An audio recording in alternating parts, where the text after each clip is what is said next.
Hello? Can you hear me?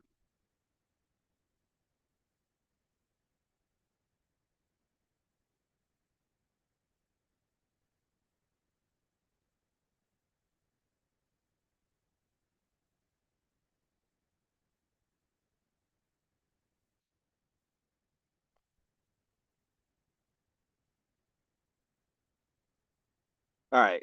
So, um, what I'm gonna do with this video is this is gonna be an update video um for the Section 8 property that we are currently doing. Give me 1 second. Turn this volume down.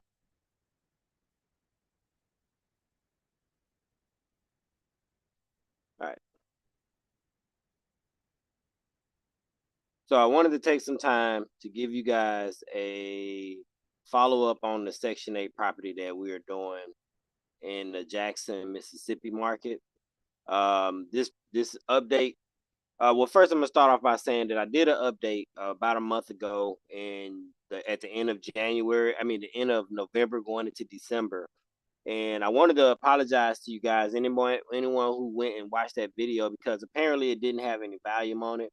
I forgot to hook the mic. Well, I had the mic hooked up, but I forgot to actually hit the audio button on Zoom. So when I did the whole video and didn't get to hear you guys, or you guys didn't get to hear me because I neglected to make sure that the volume was on. So, some of you guys have been looking for an update on this project, and you didn't get what you were looking for. So, this is meant to serve two different um, goals, I guess. This is going to be a 2-for-1 update on the property. So first I wanted to thank you guys and just welcome back anyone who has been following the updates on our real estate journey. And then also anyone who's new to this platform or new to this channel, I wanted to thank you guys as well, and just welcome you back for this update.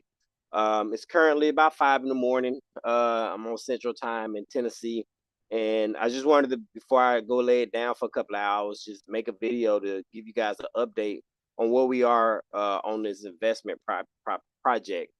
Um, like I said, did an update last week. Really didn't get the audio that I was hoping for out of that. So um, we're gonna work on getting that through. So the project that we were working on in Jackson, Mississippi, we are moving forward with. We did purchase that property. Uh, at the last update, we hadn't purchased the property yet. We did close on that property on the 23rd of December.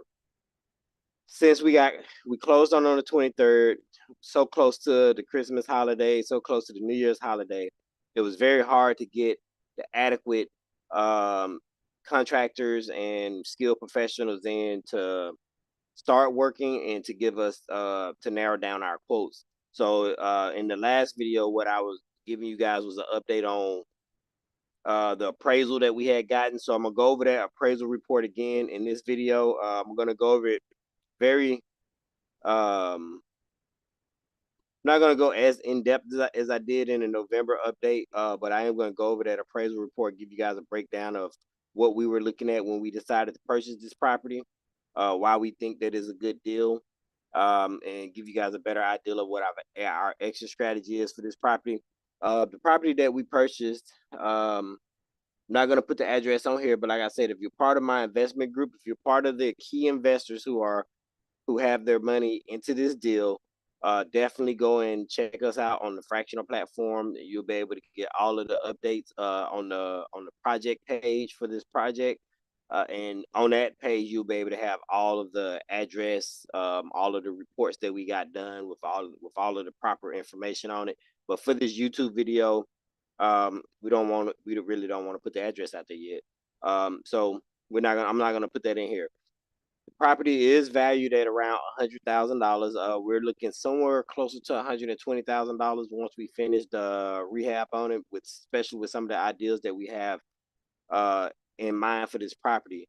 We purchased the property for $20,000. Okay, that's not including the closing costs and some additional costs. So we're right around 25,000 all in at the current moment. and the current as-is value for the property is about $35,000. We're looking at about $31,000 in repairs. That's the estimate that I came up with from my repair estimate that I did personally, and it is I validated that with an appraisal report. When we go through the appraisal report has all of the pictures. The appraisal report has the full. We're gonna go through the full breakdown on the rehab schedule, and I'll probably make a second video just for the rehab schedule because it's a pretty in-depth breakdown of everything that needs to get done on the property. But one of the things that we're waiting on is to get our investors in. I mean, to get our, not our investors, to get our contractors in. So we have 2 contractors that are going by the property tomorrow.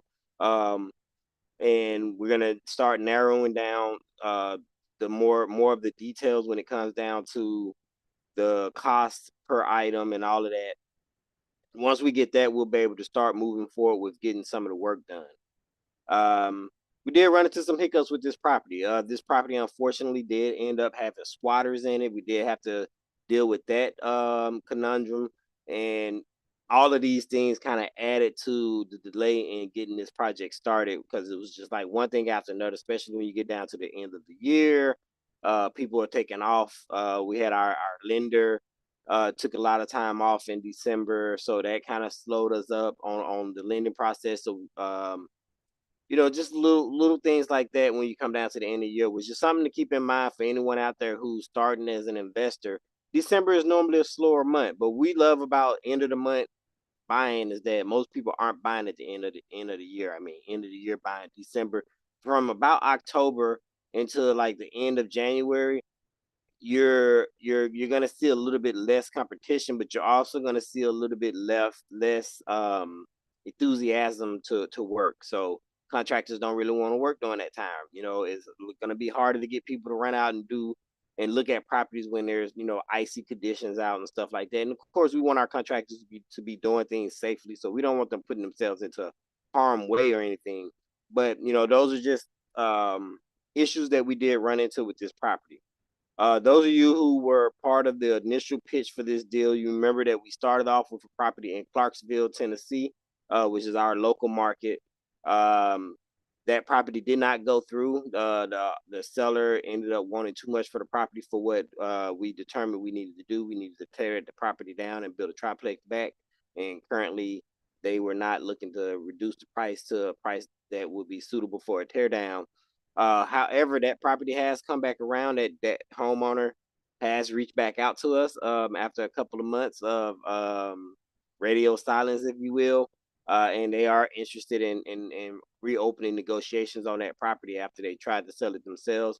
So we will keep you guys updated on that one because the student housing project might be coming back and resurfacing, and we'll let you guys know how that goes. This current property is a Section 8 property. We're looking to put this property on Section 8 as a rental property and has really good returns. Jackson, Mississippi has good Section 8 returns. They have a need for Section 8 properties in the area.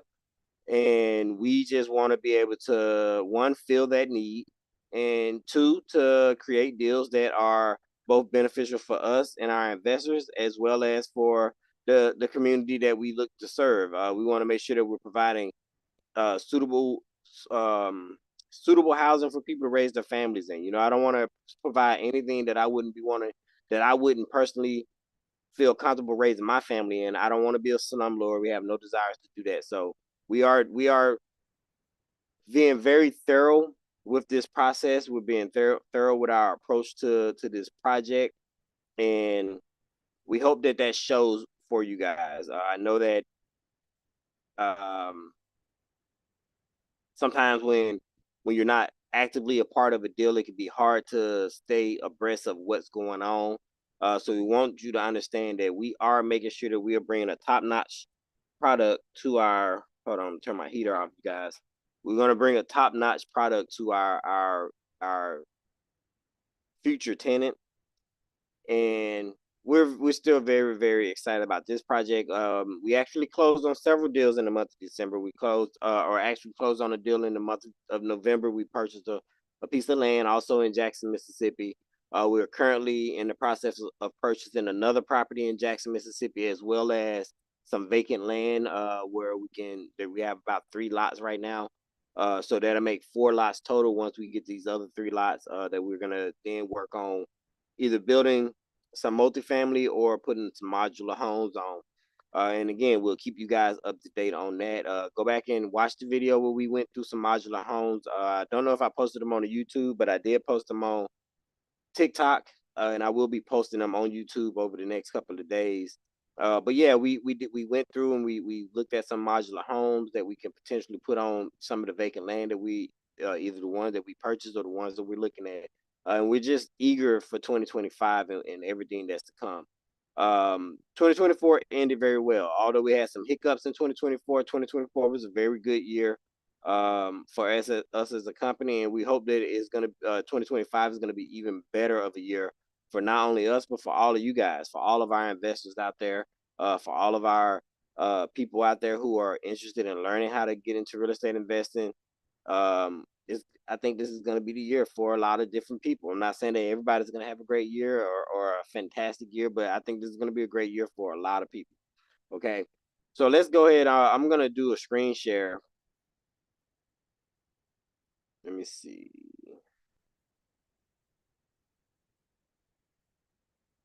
I am going to do a screen share with you guys, and we are going to go over the appraisal report. Let me get this in a way that it makes sense. Okay.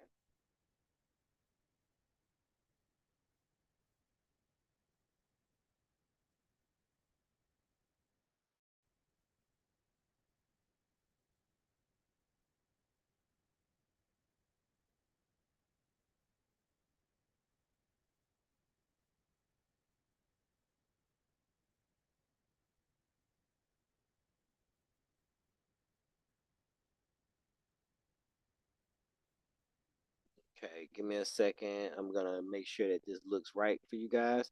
All right, we got it up. So this is the appraisal report for that property, and what we're gonna do is we're gonna just go through this appraisal report. That is the easiest way for me to give you guys an update. This appraisal report has pretty much everything that you guys need to know about the project itself. Okay. The only thing that you're not gonna get out of this appraisal report is gonna be the actual timeline, because that still is based off of when we narrow down the contractor and when we get the work started, which we are trying to get the work started before the month of January is out. We're looking at this taking about a 30-day turnaround. Preferably, we're hoping that it's going to be faster, but once we get into the pictures, you'll see why we are looking at about 30-day turnaround based off of some of the work that needs to get done on this project. We are considering using a third party to manage the rehab on the property so that we have someone in the local area that could be boots on the ground. But it really, again, depends on the contractor we go with. We have one contractor, he's a bit of an older gentleman, not as tech savvy, but we have another contractor that we are eager about that's going out to take a look at the property today. And he's a lot more tech savvy. So based off of the quotes that we get back and just the overall conversation we have after they get to go out and look at the properties, we'll kind of use that to base who we use and whether or not we use some type of third party. And if we use the third party, I will give you guys another update on who that is and how that looks.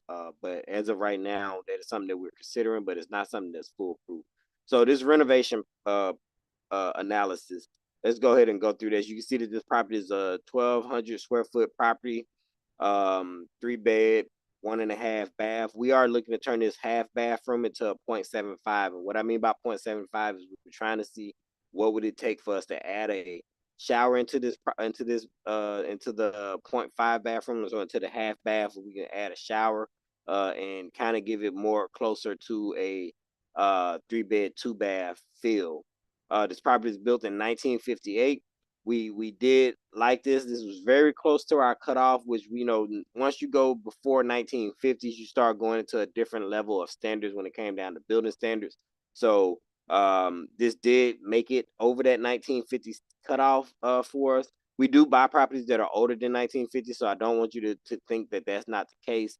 However, preferably we do like them to be somewhat in newer condition because they're going to be closer to newer standards.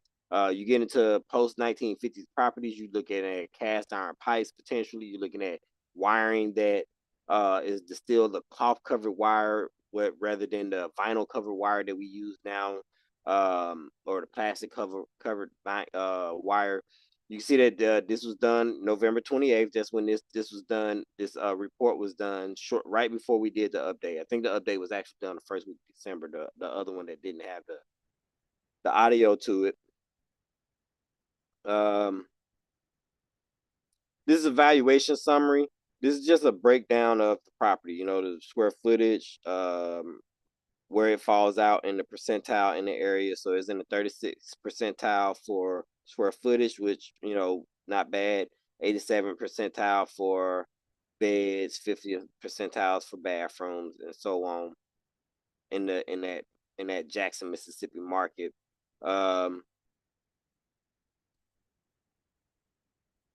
See, we're gonna go scroll on down. You see the property is not in the flood zone. You will see the flood report once we get to the end of this. And Richard's Values. This is who we use to do the analysis. We really like Richard Values because not only do they do an analysis, but they actually send someone out to take full pictures of the property. So all the pictures that you will see in this document were actually taken by the Richard Values, well, not an appraisal. There's a person who goes out and does the boots on the ground, and then the appraisal gets done in an office actually. But this property is a R1 zoning. I'm gonna skip on through some of this stuff pretty quickly because it's not as relevant. You can see that the current as is value we got is 31,000. We got about 35,000. It is currently in poor condition. You will see that when we get into the condition of the property. Remember, this property has squatters in it, and they did what squatters do, and they did a very good squatter job, if you will put it like that, on this property. So we do have some work to do, but we're very eager about it. The estimated ARV you see is 100,000, but if you look at this, the full ARV is actually a little bit closer to 120,000. What this means is based off of what type of rehab we're going to do. Whether we're going to do a minimum, partial, or full rehab. So you can see right here, the ARV for minimum is about 85,000, partial is 100,000, full is 115,000. The best was 85,000. And the reason why they said that is because of the rehab right here. The rehab, you could put in $17,000 into this property, and we can look to get about 85,000 on it. 28,000 into the property, looking at about 100,000. 41,000 into the property, we're looking at about 115,000. And again, this is just a level of rehab. Depending on what level of rehab we decide to do on this property, can kind of potentially give you the full, partial, or minimum. Now we are looking to push this and get closer to this 115 or exceed it for less than the 41,000. We're looking to come in about $10,000 under this budget, a little bit higher than this partial, but we're very confident in that. And so we're looking to be somewhere between 23 and 35,000, $23 and $35 per square foot on this rehab on this property. You can look at some of this, the bias and all the basis, the profit basis, and the net lift and the gross returns. We do like these gross returns of 58%, 61%. And again, you think about it, $17,000. You can get an ARV of $85,000, but it's the 61% return on your investment. It's the highest return on investment out of the three. But because we're looking to keep this property long term, we're looking for this property to appreciate. So we want to make sure that we're doing a quality rehab on the property. So although we could do less, maybe, if we were flipping this, maybe we only did the 17,000, flipped it for the 85,000 or 95,000 or so, and took that profit margin if we was flipping it. But because we're buying it as a buy and hold, these numbers are a little less important, but they're still good numbers to have because you never know what happens with a deal. We buy a deal with the intent of keeping it, but the right offer come around and the right deal come around on another street, and we might sell it. So you never know. Inventory stays on the market in this area normally about 10 months, but again, we're not looking to flip this. We're looking to rent this. So you know, and so the medium time on the market is about 64 days. Well, they have 10 months of, I'm sorry, they have 10.8 months of inventory in the market. This is the time that it normally sits on the market, and properties normally sell with about 12% renovation on them. So we're looking to exceed this already, right?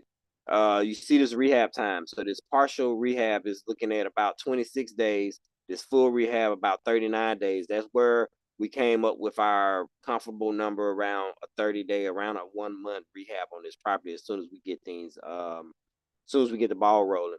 And so we feel pretty confident in that. And then, you know, they gave a 30-day cushion. This is some comps for the area. I did block this out because we are, like I said, we wasn't sharing this content. Like that still make me move that. But all right. I don't want to share the address on YouTube, so we did block it. I did block this out so you can't see exactly where the house is located at. But these are comps in the area. So these are comps for properties that are in the area. This is an AI score. You see this property has a 10 score, which means that it has a high profitability on it.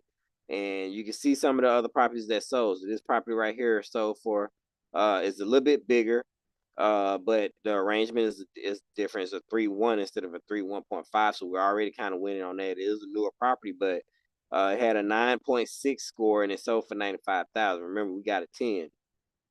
So we were pretty confident in that.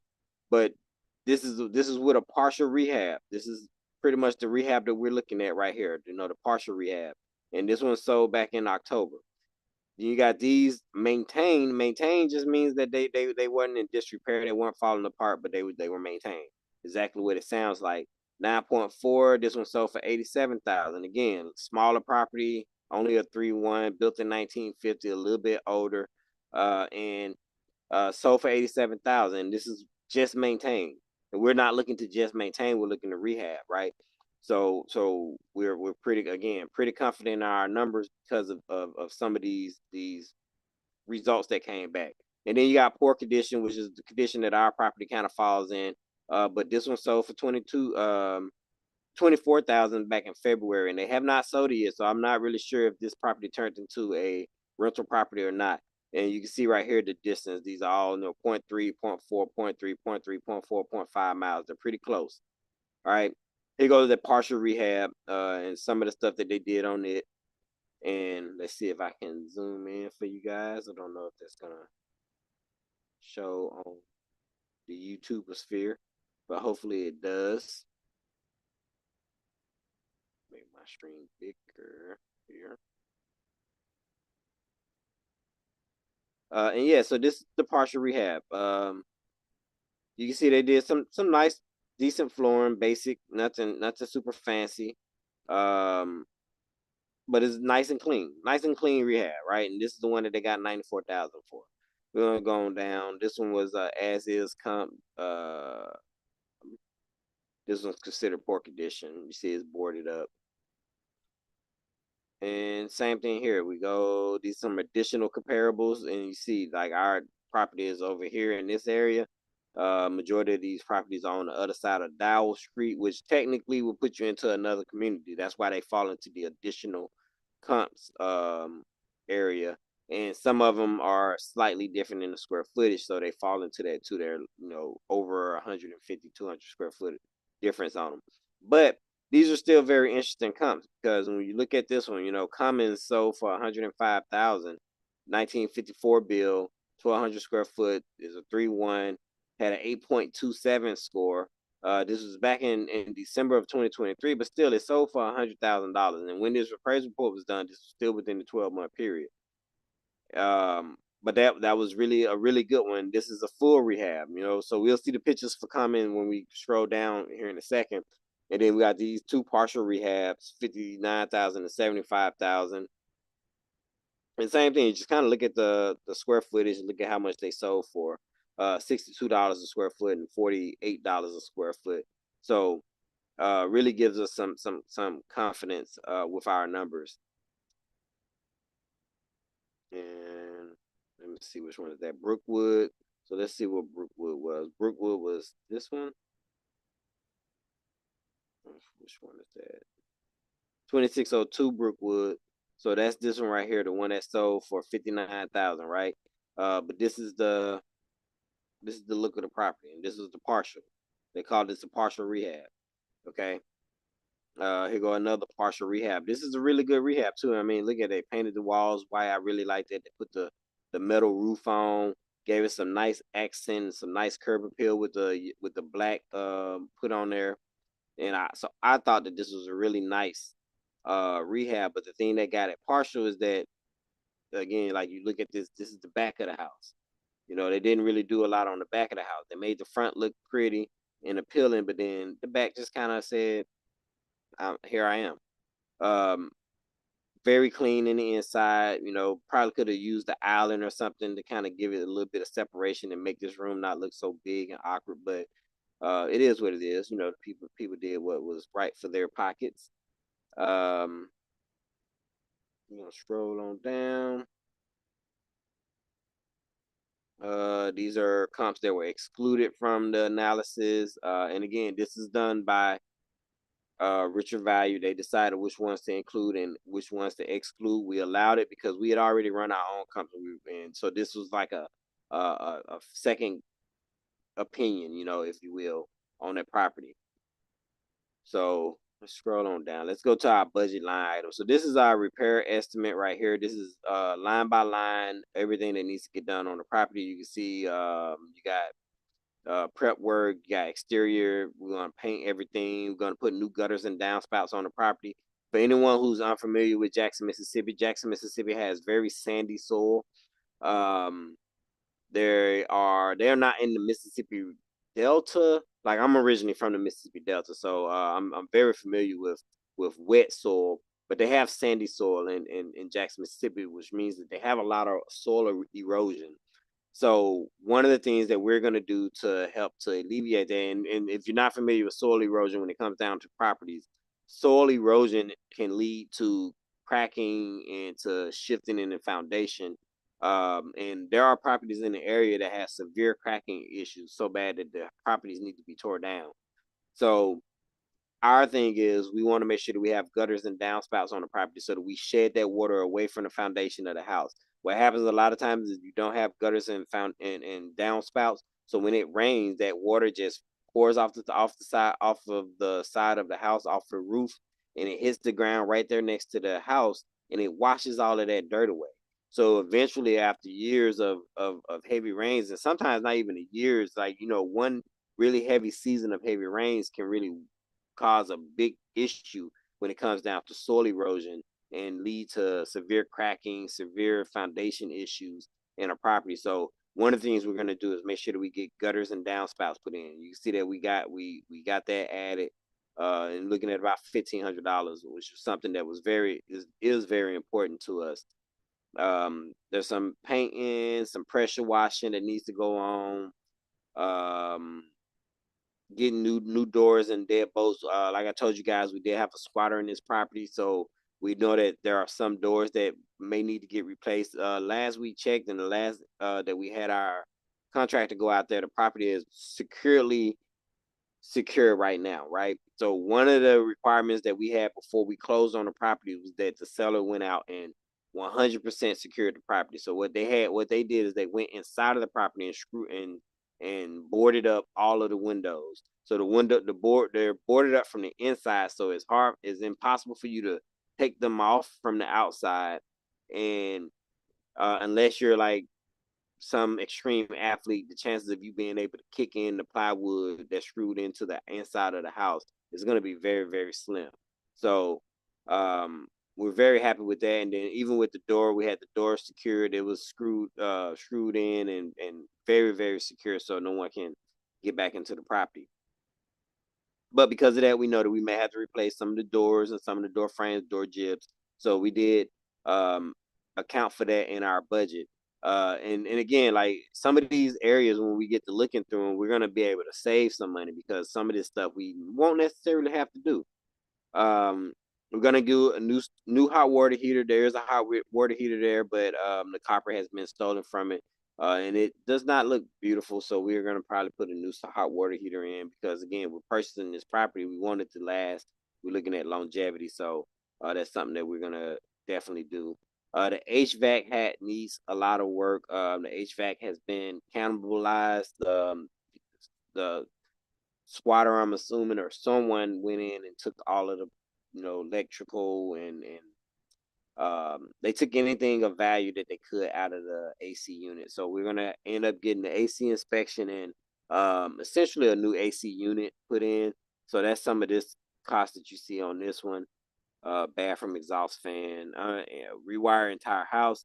So this is probably one of our biggest line items. You see this shows up at about $8,000. And again, we got electricians that are going to be going out tomorrow to give us a better idea of how much damage is done and how much this is going to cost. But this is completely rewiring the house. One of the things that we do know is that the property still has all most of the light fixtures are still in. And we're assuming that they still have wires going to them because they do not look like they were taken out for the wires to be ripped out. Same thing with most of the outlets in the property have not been tampered with. But the circuit breaker panel has. The circuit breaker panel, when we first saw the property, the circuit breaker panel was still in the property. It was still hanging, but all of the wires had been taken out. And when we closed on the property, by the time we got this assessment done, the circuit breaker panel had been taken off the wall and was sitting in the hallway. So we do know that someone had been in there actively messing with the electrical in the property. So we are very aware that we're going to have to get a lot of electrical work done on the property. The plumbing seems to be fine. However, because we don't have running water at the property right now, we weren't able to check it, and that is one of the things that we'll be working on over the next couple of weeks is figuring out how we can get that turned back on. Bathrooms. The bathrooms aren't in horrible condition, but there are some areas that the bathrooms need some TLC. We're going to replace toilets. We believe that when you bring a new renter into a property, especially when they're the first person into the property after it's been vacant for a while, it needs to get a new toilet. Potentially a new tub too. One of the tubs looks pretty good. The other tub look like it either needs a new tub or it's going to need to get refinished. And we're going to kind of base that off of the expertise of our contractor. And our goal is to have it refinished, but if need be, we will replace the bath tub as well. You see, we got towel rings, small stuff, paper towel, toilet tissue holder. But we wanted to account for those things because the small things add up. 2 toilet paper holders, and now you're over $50 already on those two. You're at $58 on just toilet paper holders, and then you add another $64 or actually for towel rings. You start to jack up the price a little bit. So medicine cabinet, let's go with interior paint, $3,000, which again, like not the end of the world. We know that we want to get the entire house painted and give it a full refresh, right? This is some of those light fixtures. So when we get to the pictures, you'll see that some of the light fixtures look fine. So if we get an inspection and they look fine and it doesn't look weird to not replace them, we won't replace them. But we did account for replacing all of the light fixtures in the property. So you see that's what this $83 here is for. And then we have to account for both the install and the removal of it because we are going to be paying someone to go out and do this work. So we want to make sure that we're accounting for all of that. And that's the quick down and dirty of this rehab. And as you really look at this, you'll see that there's not a lot of crazy work that needs to get done on the property. Like there's no foundation work, there's no foundation problems with this property. The roofs look pretty good. So a lot of this stuff is very basic, with the exception of the whole house rewiring. The rewiring of the electrical is probably the number one biggest thing, and then the HVAC is going to be the second biggest thing, with the exception of painting. Painting is something that we knew we were going to have to do anyway. So we were pretty confident in this number. And again, once our contract goes out and they're able to give us a better idea of what all they expect that we need to do, then we'll have a better idea of how much this is going to cost and where we can maybe allocate money for something else to get done that we aren't planning to do right now. Like we're not planning to replace the roof. Worst case scenario, we will treat the roof. Vani has found this company that will resurface the roof. They have this spray material that they spray on the roof, and it gives you another 5, maybe even 10 years of life on the roof, especially if the roof isn't already peeling. So, worst case scenario, we repair a section of the roof if we had to, and then we spray the whole thing, have it sealed, kind of like putting a bed liner on your truck, and we keep it moving.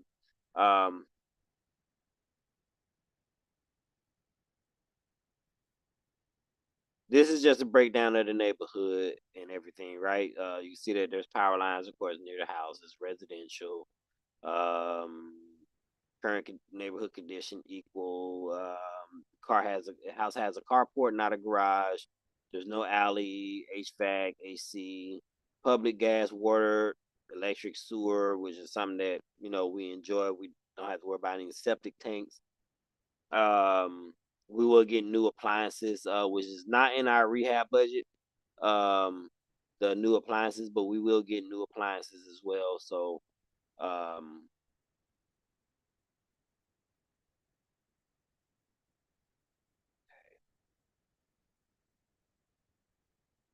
and I'm not gonna worry about those pictures because we got these pictures. So here's the pictures of the property, right? Um, here's the front of the house. And our plans will end up painting this area. We may end up painting this as well. You see that this door is boarded up. This is before we had the house completely boarded up. So now this door and the door underneath the driveway are completely boarded up, and all of the windows are boarded up from the inside. But these videos and this picture was taken before that. Scan out. Give you guys the full view around. You see, very no, nothing crazy. This is where our squatter used to get in there, right here, this little window, right off the kitchen. And we were able to identify that this has been corrected, so this house now is completely boarded up. So this is something that we were glad that the appraiser took this picture like they did, because you see this big gap. I mean, that's too easy for someone to come in with a crowbar and rip this off. So this has been fixed and it's been boarded up securely now. Some pictures up and down the neighborhood, and it's a typical neighborhood. See, they got the cage around the AC unit. Something that we will probably keep up. Once we get into the property, we're gonna leave that on there. We're hoping that this condenser unit is still good and can be reserviced, and that we can keep using it. It looks like it's in pretty good condition. It doesn't, you can't see where anyone has tampered with it or ripped anything off of it from eyesight. So we're really praying that we can continue to use this, because this will help bring down that HVAC renovation cost. Most of these windows, we are gonna have serviced, cleaned, oiled up, and we're gonna try to keep them as well. As long as they stay up for Section 8, they will work. They just need to be able to stay up in the up positioning. They need to be able to lock. If we can have them repaired, we'll have them repaired, and then we'll only replace the ones that we need to replace. We're not gonna replace all of the windows in this property. This window right here may have to get replaced because that was our squatter door. Uh, let's keep on going. Like, yeah, so all of the windows have been boarded up like this now from the inside. Um, after, but that was after these pictures were taken. This is the backyard. Great backyard for a family. This is the porch. It's a little wet up there and a little dirty, but once this get cleaned up and pressure washed, this will look good. Same thing, hot water heater and washer and dryer inside of this area. This is the other door on the back, on underneath the carport that we have boarded up. It's been boarded up more securely now too. Hot water heater, again, this hot water heater does not look bad necessarily. Like it may still be serviceable. So we had a plumber look at it and give us dates off of it, let us know what they think. But we are prepared to replace this hot water heater if need be. And they will get the washer and dryer connections reserviced and reconnected and everything as well.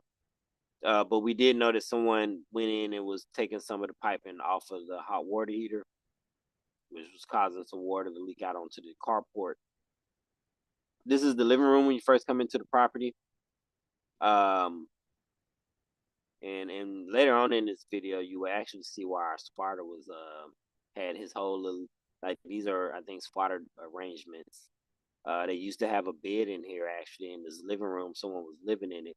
But the thing to point out on this is that although when you get to the electrical part, it'll look like all of the electrical was ripped out of the property. But if you take a closer look, you'll see that, light fixtures are still in, smoke alarms, outlets on the wall. None of these walls have been ripped up or ripped out.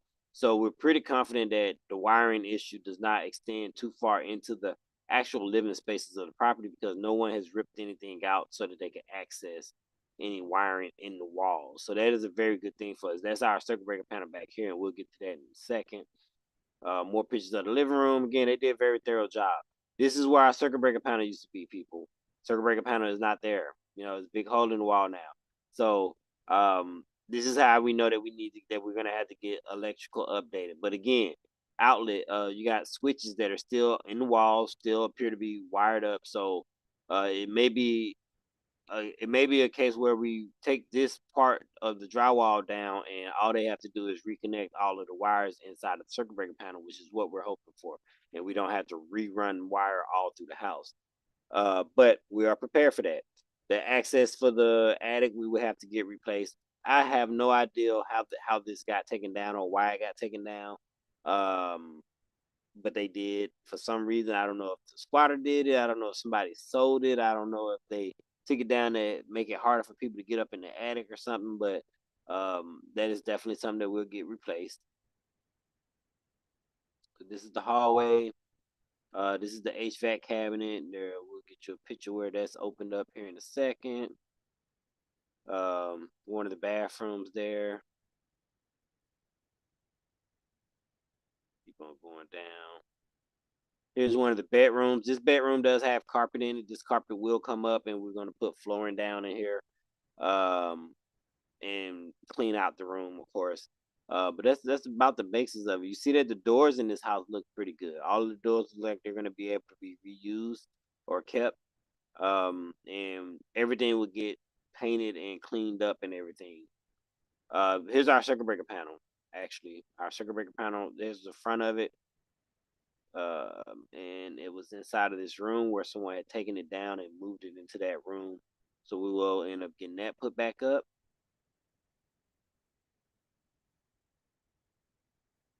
Let me see, it's just a little bit of mess in here, but nothing too crazy. Definitely, we had, someone was living in it. Someone was getting some rent-free use out of it. Here's our circuit breaker panel where it got cut out, and again, they unwired everything from the circuit breaker panel. So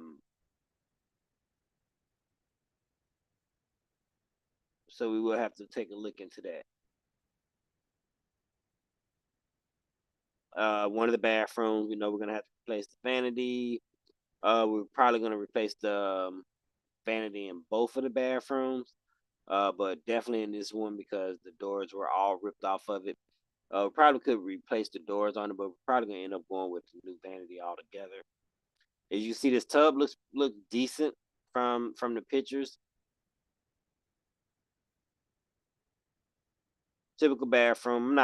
I'm not sure what this is on the floor. People, one can only assume. So that would get sterilized and cleaned and bleached down for sure. But again, this tub looks pretty good. Probably clean this thing up. As long as it doesn't have any cracks or peels in it, we may keep that tub in there. And that's the one full bath. So this is the one bath, and then we have a half bath that's in the master bathroom. HVAC registers or vents. In this room, there was carpet somebody started ripping up off the floor, which, I mean, kind of did us a favor, so we're gonna rip that up anyway. But again, the room looks pretty decent. I mean, pretty basic room. Floor is already ripped up, so it'd be easy for us to go back in with some LPV or LVP. This is the master bedroom actually. So this is that half bath here. And let's see, I'm pretty sure we have a picture of that.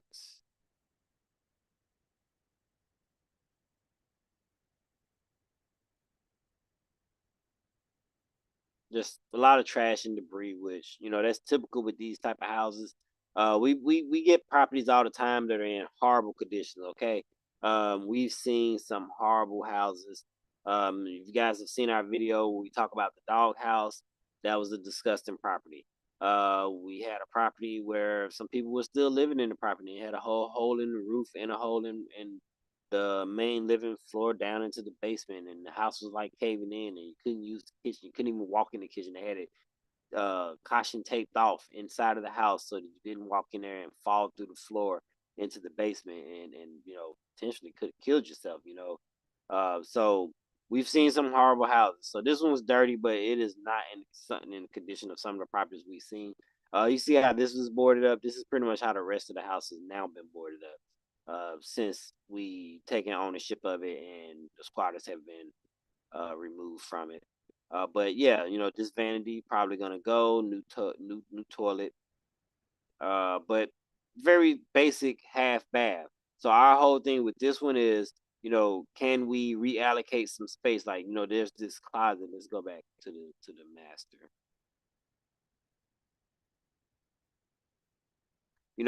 The hard thing with this room is that we have the closet here, and we almost need to take a section of the closet so we can add a shower in, so that this property can at least have a shower, which means that we would need to push the closet out some, because what we don't want to do is make a master bedroom that doesn't have a decent closet in it as well. So we're gonna have our contractor give us some ideas and some quotes on what it would take to add a half bath in here, and we're gonna let them be the experts on that. That's what we're hiring them for. We give them our vision, and we allow them to tell us how to get it done. We are people who believe in tell me how to get it done, don't tell me how I can't do it. I'm paying you to figure out a way to get it done. So that's what we're going to rely on our contractor for. Bathroom, under the sink, very basic, cleaned up. I'm not too worried about this, not too worried about that. And you can see these doors. All of these doors look pretty good. Here's our squatter accommodation. They have made themselves quite at home in this property. But if you look past the bed in here, we're gonna rip these floors up as well. There's only floors in two of the rooms currently, and they're gonna the carpet is going away. We're not gonna do carpet because we're keeping them as a rental. Not really sure um if the wires. I mean, that looked like the wires are still there on this outlet, as you can see in this picture. So we should be able to just put a new light fixture up. But as you saw in the other ones, a lot of the rooms still had the light fixtures in there. So we're just hoping that some of them we're going to be able to reuse, and the ones that we can't reuse, we'll replace.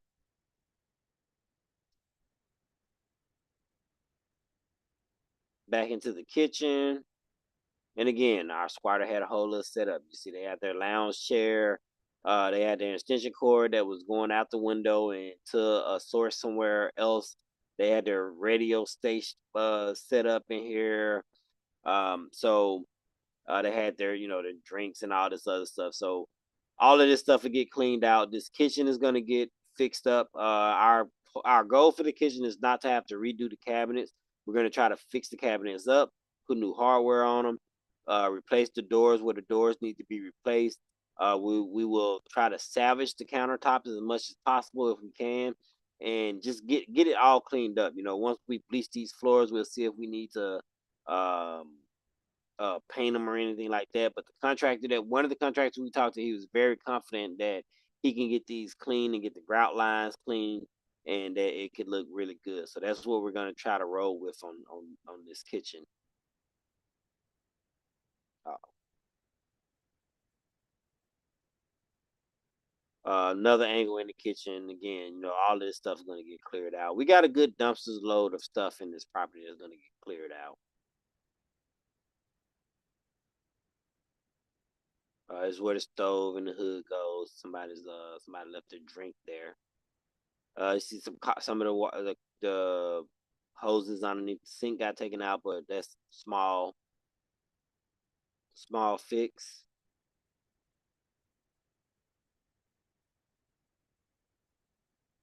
And again, very basic house. It's not overly wow factor, but is perfect rental. Okay, perfect rental property. And again, here we go back to our electrical debacle. We'll get that figured out. Here's the HVAC. So this is what I was just talking about. Here's our HVAC. And you can see someone has gone through the HVAC and just taken out the pieces that they wanted. So once the HVAC people get in, our first order of business is, can we repair this? If we can't repair it, how much to replace this and potentially keep the unit outside? And if we can't, how much to replace the entire thing? So we have a three-tier approach to this. If you think about it, one, repair, two, replace, and then three, replace everything. But as you can see, some stuff was taken out, but overall, there's a lot of pieces to this unit that are still there. So if our HVAC person can get their hands on the exact same unit or the parts for it, we're all about repairing it. Replace this little half door here. Shouldn't cost too much to get a new little door for the HVAC. And I think that is the end of our pictures. So what we have here, so yeah, all right. Those are the end of those pictures. If you guys have any additional questions on the visual aspect of the property, definitely drop them in the comments. I love to hear it. If you have any suggestions, anybody has any suggestions on how we can add this shower into this master bedroom, let us know. We love to hear your suggestions. If anybody has dealt with squatters that have gone in and done this level of damage to a property, let us know. We are fortunate that we got to see this property. We got to see this property when it had the squatters in it, and we got to see the property after the squatters were removed. We got to get the property boarded up. We actually were able to see that there was a squatter problem and address it with the seller prior to us purchasing the property and then finding out that it has this problem. So that was really, really something that was a blessing for us, because we got to get the entire thing boarded up and secured so that we don't have to worry about them getting back into the property, at least not in the same manner. They had to put a lot of work in to break into this property as it currently sits. And we're gonna keep it boarded up as long as we can, and as close as we can get to the final finish for the property before we open it up, if you will. But we love to hear your suggestions. So this last page, I think this is the last page. Yeah, this last page, this is the flood report. Is a You can see this the standard flood hazard determination form from FEMA. FEMA is in charge of creating the flood maps. They're called FEMA flood maps. I don't know how is the Department of Homeland Security. That's not up to me. You can ask Elon to check that out when he makes Doge. The Doge department, and he can figure out why the Department of Homeland Security has anything to do with FEMA and flood zone determinations. But our property, according to the FEMA certification, is not in a flood zone area. Flood insurance is available for the property, though. You see right here, federal flood insurance is available for the property. But we are not in an area that's going to require us to have flood insurance. We're not in a special flood zone area. And those are two things that are very important to us. I know that for our investors, that was something that was very, very high on the list with some of the other properties that we looked at, especially when we were looking more in the Mississippi Delta area, where there are more flooding hazards because they're closer to the Mississippi River. And a lot of people were saying, well, what about flood insurance? How much is that going to cost? Is it going to break the bank? Is it going to cut into revenue? Which, technically it would have if we had to get flood insurance. But having to get flood insurance for us is not a deal breaker on a property. It just means that's something that we have to account for in the purchasing of the property. You know, we talking about a 500-year flood zone, or we talking about a 100-year flood zone, or we talking about every time the atmosphere thinks about raining, we're gonna have a flooding problem. Those are three completely different scenarios, right? You have 50-year flood zones, 25-year flood zone, 10-year flood zone. Special flood zones mean a levee breaks, which is similar to what happened during Katrina with the New Orleans. You know, levee broke and the people got flooded. Had the levee withheld, they wouldn't have been flooded. They were in a special flood zone. And the problem with that is when you're in a special flood zone, you're more likely to go without insurance because it's going to lower your cost, your out of pocket cost. But you're taking a risk because if that special situation ever occurs, you won't have flood insurance, right? Um, Very much like the fires that are going on right now in California. I don't know if any of you guys are keeping up with the Palisade fires. I used to be stationed in Camp Pendleton, California, and I always thought that it was crazy how we, doing that when I was out there.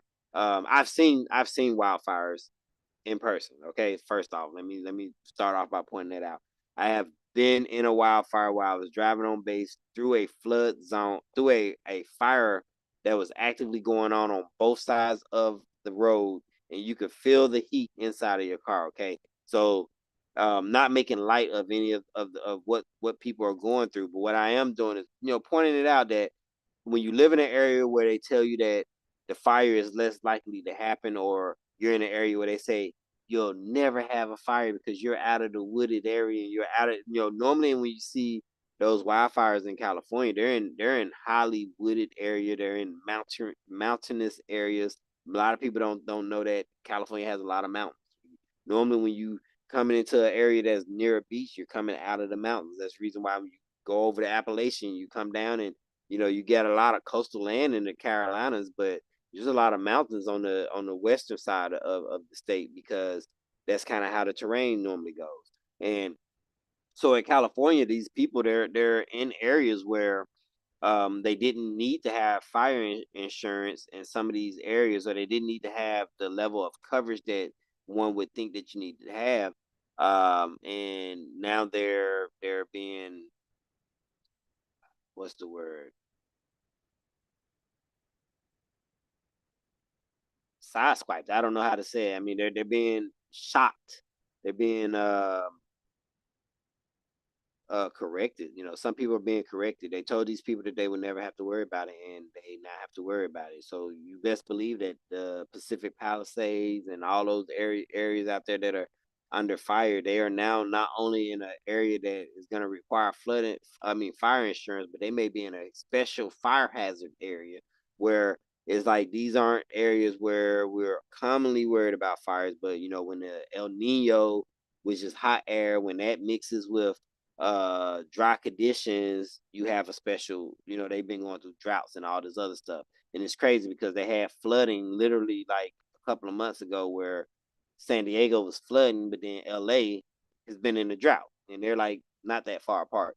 So what does that have to do with our flood insurance, right? We've been in areas where flood insurance was absolutely required because you're in an area where you got a dry creek or you got an active creek. A dry creek is an area you could be in an area with a dry creek where the creek is only active when it rains a lot and the creek becomes active. But because of how we build currently, we will redirect streams of water, and an area will become a dry creek, and we will build in them. We build in valleys, like we build in the valley, and then we wonder why they flood. Those so what I'm saying is that our property, luckily for us, is not in a flood zone. It's not in a special flood zone. It's not in the area where we got to worry about 100-year flood or a 500-year flood. Now, I'm not saying that there's 100% chance that we will never ever get a flood because that would be a lie, right? We see that every single day. There's anybody tell you there's 100% chance that you'll never experience a catastrophe, they're lying to you. They had tornadoes on the West Coast now. There are earthquakes in areas that never had earthquakes before. So, we don't have earthquake insurance here in Tennessee, but we are starting to have tremors in earthquakes that are hitting in this area every so often. We have caves and caverns underneath houses where sinkholes are popping up. So there's always a chance of something. But as we stand, we have no flood risk with this property. The biggest thing, like I told you guys earlier in the video, water erosion is definitely a big thing in the area because they have sandy soil. And like I said in the repair estimate, our fix for that is to put gutters and downspouts and get that water away from the structure of the house. And depending on the quotes that we get from that professional, we may try to make the downspouts where they extend farther out. Maybe we do some type of French drain system where the water sheds out to the roadway and clears out into the road. We're not 100% sure on that yet, right? But what we do know is that the things that we know are a problem, we're going to actively engineer those things so that we can remediate or mitigate our risk of those issues, and the rest of it we'll cover it as it comes. So, just a quick recap, right? And let me stop my screen share with you guys. All right, quick update. A quick recap, right? This update video was to serve as a 2-for-1 update for our investors. Those of you on YouTube, you get to take a look at the document that I uploaded, and hopefully it can help you too with projects that you may have coming up. If you have any questions about Richard Value or how you can reach out to them, definitely drop it in the comments. We love to talk to you about them. Great, phenomenal service. They do have some more in-depth information that they can share with you as well. Um, this project we did purchase. So for our investors, we have purchased this property. This project is underway. Okay. I will make a second video going into the details of the project, going into investor repayment and timeline and timeframes going forward. Expect that video to be posted within the next couple of days. I do not want to put all of that content out on YouTube because that is between us and you. But this was to serve as an update on the project, let you know what we purchased, let you know what the plan is, what the rehab is, give you the full breakdown of that. Again, I want to apologize for anyone who may have watched the last video that I did that didn't have audio. I made sure that that was on my list this time around. And you say I got my mic right here. I wanted to make sure that you guys were going to be able to hear me this time. I did an hour and some change video, and that video had no audio, people. So trust me, I know that some of you guys were devastated. I was devastated.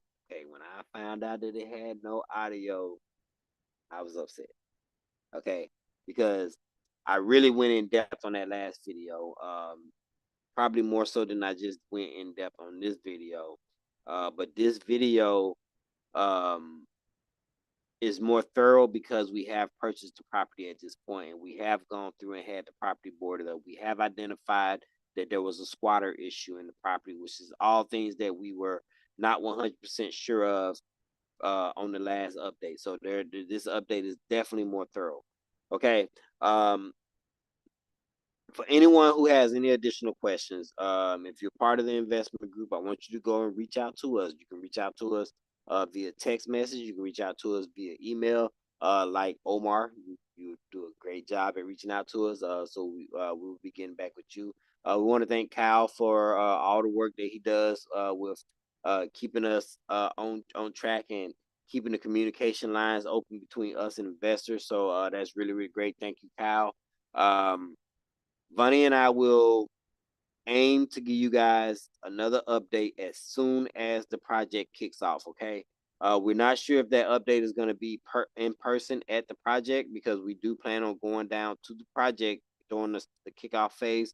We plan on being down there for at least the first few days, if not the first week of renovations on the project, so that we can get some hands on and that we can make sure that everything is getting off to a good start. So look forward to that. We will be bringing you guys another update. Also, we got other properties that we need to go check on down there anyway. This project is expected to have a 30-day turnaround. So As soon as we can get it started, our plan is to try to get this knocked out within 30 days so that we can get a renter into it and so that we can start the DSCR process, which is the debt service collateral ratio loan, which is what we're going to use to pull the money back out of the property to pay off investors. Anyone who doesn't understand the DSCR process, again, drop it in. If you have any questions, drop it in the comments, okay? But if you don't know what a DSCR loan is, just say DSCR in the comments, and we can make another video to explain the DSCR loan and what that process looked like. And either for our investors, we can explain to you how that works for you and what that benefit is for you. If you're not one of our investors, and you want to be, you should want to be. Definitely reach out to us because we're always looking for more people to partner with. We're looking for more people to build with in 2025. Okay. We have a goal in 2025. Listen, we have a big goal in 2025. Okay. And we want to share that with all of you guys. All right. So don't miss out on it. But we're eager about this project as we are about all of the projects that we decide to take on. Okay. And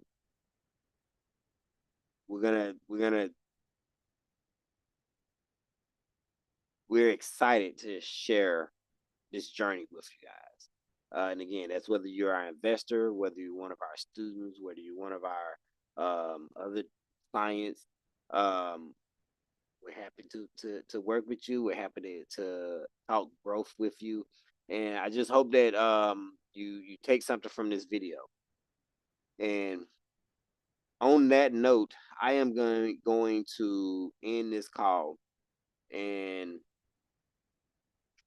just pray that all of you guys have a great 2025. I pray that it's been off to a good start already and that the year just continues to be nothing but prosperous and, just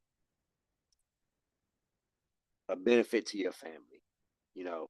So, um, without further ado, love you guys. And I'll see you guys on the next update.